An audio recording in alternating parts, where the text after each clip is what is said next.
19-year-old best friends Janice Pietropola and Lynn Seethaler were due to return home to Pittsburgh, Pennsylvania on June 30th, 1973.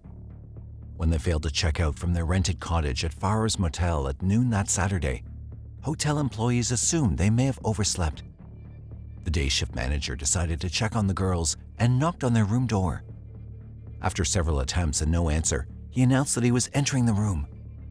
He unlocked the door with a set of spare keys, but was soon left reeling in shock from what he discovered. Both girls had been murdered. It was nothing short of a crime scene. Virginia Beach was rocked by the murder of the two young women. Investigators at the time couldn't imagine that the case would take half a century to reach a resolution. Was it a random attack? Or were the girls the target of a serial killer? Welcome back to M7 Crime Storytime, where we cover solved, unsolved, and twisted cases from across the globe. Virginia Beach in Virginia is an independent city. As of 2023, the population has reached a staggering 457,000 residents.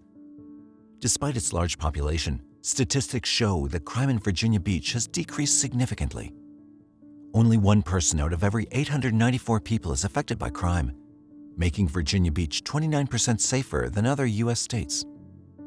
It attracts tourists all year round with its vibrant beach town atmosphere and flourishing entertainment scene. People wanting to escape the humdrum of daily living can escape to this piece of paradise and experience the laid-back lifestyle often associated with beach towns.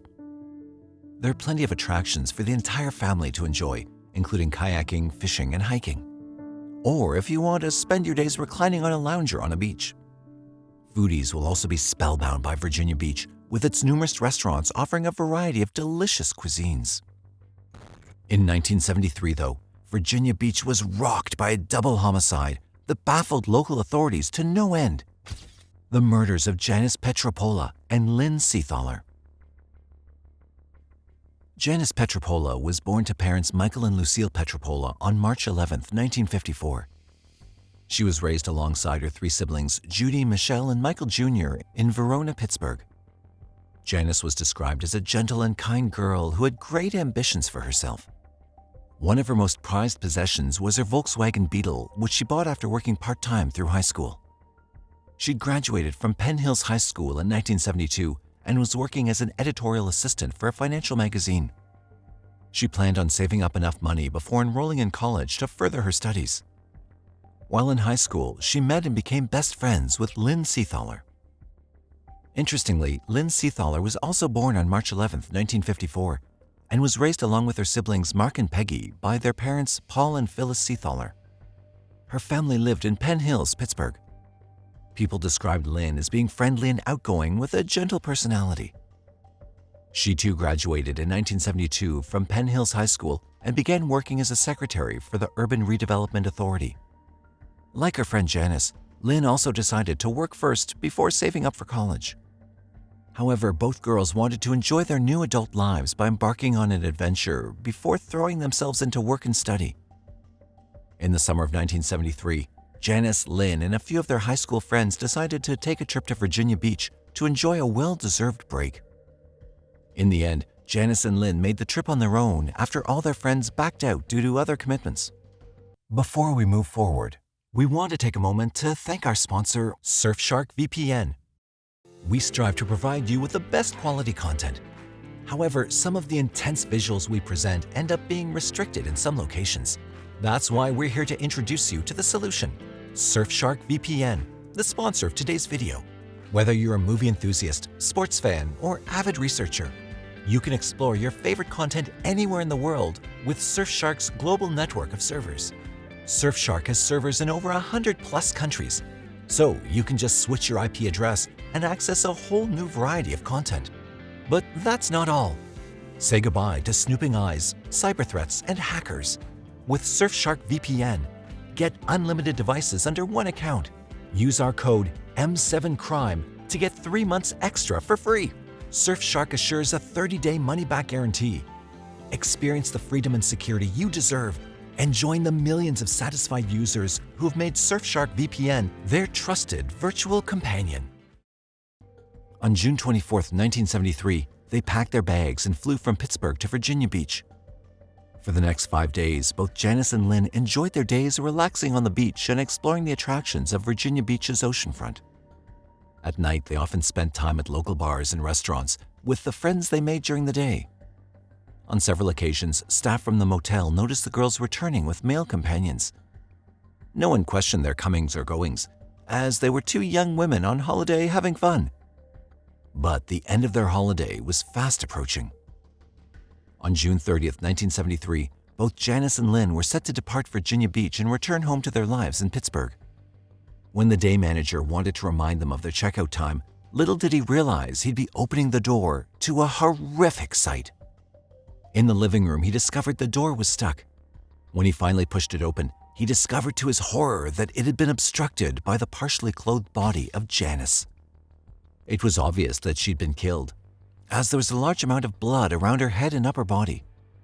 He called out for Lynn, who was staying in the adjoining room. He entered the second bedroom and discovered Lynn had also been killed and left on the floor of the room. Without hesitation, he rushed out and called the police. The girls' long-anticipated holiday had ended in tragedy. Police arrived within minutes of the call and walked into what could only be described as a disturbing crime scene. Both girls had been killed and left on the floor like rag dolls. The scene before them showed signs of a violent struggle. The room had been scattered with the belongings of both Janice and Lynn. Their bodies had been beaten and bloodied, and both girls were eventually killed with gunshot wounds to their heads. The bodies were taken away for an autopsy to determine the exact cause of death as investigators continued to search for clues. A window screen was discovered outside the cottage. Investigators surmised that the killer had entered through the window. What they could not determine was if the killer had been waiting in the room before they entered or had come in while they were asleep. They also couldn't distinguish if the attack was random or well planned out. As they searched for more clues, dusted for fingerprints, and collected potential forensic evidence, they noted that the crime scene looked more like a staged robbery. Nothing of value had been taken from the room. Whomever had broken in intended to harm the girls and not rob them. So robbery as a motive was ruled out. They also discovered 3 fake identity cards in the room. Investigators concluded that the girls had used these cards in order to buy alcohol. The third card belonged to another girl who was not identified as being part of the group. Forensic teams found bullets at the crime scene, but they were too badly damaged to determine the caliber of the gun. They were only able to tell that the gun may have been a smaller caliber, like a pistol. The autopsy revealed even more disturbing details. The girls had been murdered several hours before being discovered, which meant it happened sometime in the early hours of Saturday morning. Janice had been strangled, beaten, and assaulted before being shot 3 times in the face. Lynn had not been assaulted, but she was strangled, beaten, and had a 4-inch slash across her neck before being shot twice in the face. A broken wine glass was discovered in the room and had traces of blood on it that matched with Lynn. Forensic evidence was gathered from beneath the fingernails of the girls and swabbed from their skin. This was safely stored away for investigators to use in their forensic analysis. The case had filled investigators with more questions than answers. Who would want to harm 2 girls on vacation, and what could be the reason? Led by William Hayden, a captain at the Virginia Beach Police Department, the investigation began in earnest. They began by interviewing motel staff about the night before the incident. The night manager revealed that he'd seen the girls walking back between 11:30 p.m. and 1 a.m. the night before. They were alone and seemed in good spirits. Upon interviewing other staff members, they discovered that the girls had made several male friends and invited them over to their rooms in the course of their 5-day vacation. Half the police department in Virginia Beach were tasked with searching for the girls' killer or killers. They searched rooftops, manholes, seaside hangouts, and local bars for anyone suspicious. A helicopter team was brought in to provide surveillance from the sky, but nothing they did brought them any closer to finding the people responsible. Another team worked on interviewing several men who knew the girls while they stayed at the motel. Each of the men interviewed were able to provide reliable alibis and even allowed investigators to swab them for DNA testing. After a week of intense detective work, investigators had followed through on several leads that led to dead ends and hundreds of interviews that provided no new clues. Captain Richard C. Davis, the commanding officer of the Detective Division in Virginia Beach, said that several suspects had been eliminated and they did not have any more identifiable suspects to investigate. As the investigation continued in Virginia Beach, the families of Janice and Lynn laid the girls to rest on July 5, 1973, in Pittsburgh, Pennsylvania. A lack of leads left police with more dead ends as the years progressed. DNA testing, too, was still being developed, and as new technology started to emerge, investigators working on the case tested what forensic evidence they recovered. The results, however, were not satisfactory. What technology did help them discover was that the gun used had been a .22 caliber pistol. Another promising lead did show itself 10 years after the murders of Janice and Lynn. Captain Hayden followed up on a lead that had him flying out to Los Angeles in 1983 to investigate two suspects whose names had come up during the initial investigation. This lead also didn't pan out in the end, after it was discovered that the two men had not been involved at all in the murder of both girls. Investigators had also looked into the possibility of Janice and Lynn being the victims of a possible serial killer in the Virginia Beach area. Investigators' only link to the developing case was the victims who had been around the same age as both Janice and Lynn. There were 11 girls who had been murdered.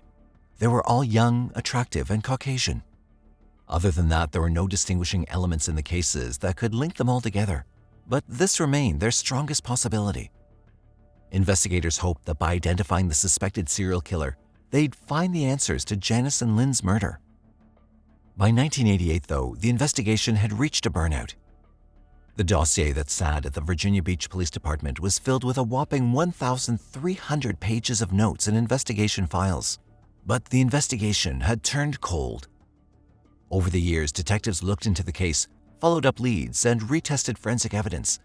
However, there were no hits, and once again, the file was kept away to be looked at another time. In 2018, the cold case finally got its first tangible lead in over 45 years. During another review of the police department's review of cold cases, the murder case of Janice and Lynn was once again investigated. Given that there had been great strides made in DNA research over the past 4 decades, investigators decided to utilize the new technology. Using advanced methods, forensic evidence recovered from Janice and Lynn's autopsies was sent for testing. After uploading the newly developed DNA profile in the national database, they received a positive result. The Virginia Police Department turned to several other police departments and law enforcement agencies to help with the investigation. These included the Federal Bureau of Investigation, Naval Crime Investigation Service, and New York Police Department. From their investigation, they were able to link the DNA to a man who was living in New York but had once been a resident of Norfolk, Virginia in the 1970s. The man had also served in the military and was now a veteran. His name was Ernest Broadnax. On April 8, 2019, police arrested 81-year-old Ernest Broadnax. It has been nearly 5 decades since 2 teenagers were murdered, and now police say they finally caught the person responsible. New York City police arrested 80-year-old Ernest Broadnax for the cold case murders. They believe he killed the 2 girls who were staying at a beach house in Virginia Beach back in 1973. He'd been living in an affordable housing colony for veterans in Queens, New York.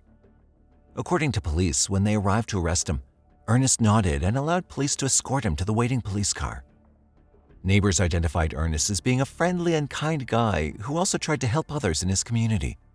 He was very nice. He was very calm. I never seen him violent. I never seen him say a vicious word to anyone, but you just never know who you're with. He was someone they described as being shy and preferring to spend time in solitude. They were shocked to discover that he had a very dark past. There's been not much reported about Ernest's early life. According to reports, Ernest was born in 1938 and lived in Norfolk, Virginia. He'd been married and divorced and enlisted in the military. He worked for the U.S. military until he was incarcerated in the late 1960s for an assault charge. It's unknown if he left the service before the arrest or was given a dishonorable discharge. However, in the 1970s, he was released and married for a second time. But the marriage did not last as Ernest became abusive towards his wife. Shortly after his divorce, investigators believe Ernest committed the murders of both Janice and Lynn. Exactly what caused the sudden escalation of his crimes could not be determined. His whereabouts thereafter remained unknown, but his criminal record shows a different picture. He had 14 prior arrests dating as far back as the 1990s. In 2001, he was arrested and sent to prison on 3 separate occasions for the crimes of burglary and assault. He was released in 2013 and had since kept a low profile living at the Veterans Housing in Queens, New York ever since. According to one neighbor, Ernest had once hinted at having committed a terrible crime that hurt someone, but he did not elaborate. He also admitted to residents at the apartment that he once suffered with drug and alcohol addiction, but had recovered following a stint in rehab. Following the arrest of Ernest Broadnax, Virginia Beach Police Chief Jim Cervera addressed reporters and explained the arrest procedure. The case to give closure to the family members who are still around and to make sure that this individual is held accountable for his actions. June 30th, 1973, 19-year-old Lynn Seethaler and 19-year-old Janice Pietropola were on summer vacation. They're from Pennsylvania, from the Pittsburgh area. They were found slain, a homicide in a cottage located at 10th Street and Atlantic Avenue. Investigators went to the scene. They worked as many leads as they possibly could. Eventually, the case turned cold. For 45 years, Virginia Beach police detectives remain committed to this investigation and to all cold case investigations. They diligently followed up on a number of leads and continually resubmitted evidence as technology advanced. In their effort was to bring justice to the victims, to the families, and to hold the perpetrator accountable. Janice's brother, Michael Pietropola, described how their family suffered and how he was grateful that a suspect was found. Unfortunately for victims' families, this is a life sentence. Whether the perpetrator is caught or not, it lives with you. Her memory lives with us. And we are just very grateful that we were alive to see this come to justice. We had accepted, basically, that we would all go to our graves without knowing who actually did this. Lynn's friend, Valerie DeVere, told reporters the police initially believed she knew the suspect. She was just relieved that he was not someone she knew and that she was alive to see justice in her friend's murder. At some point in time where, some of this would come up, I knew with all the technology out there, this was going to be solved, and I was just hoping that in my lifetime it would be solved. I would hate to have left this earth not knowing that justice had not been served for the both of them. Janice's younger sister, Judy, remembered the day she heard the news of her sister's murder. Judy and her older sister, Michelle, said that the news of Janice's murder had ruined their entire family and their lives. "A little bit of us all died," said Michelle. For Police Captain William Hayden, who was the initial investigator on the case had been personal for him for reasons he could never explain. "I've always referred to them as my girls. I still don't know why this case is so personal. It was an albatross around my neck all those years, and that albatross has now been removed," he said. After his arrest, Ernest Broadnax remained in custody at a Queens detention facility in New York. While in custody, investigators seized more incriminating evidence from his apartment. What was found was never revealed to the media or public, as the case has not gone to trial.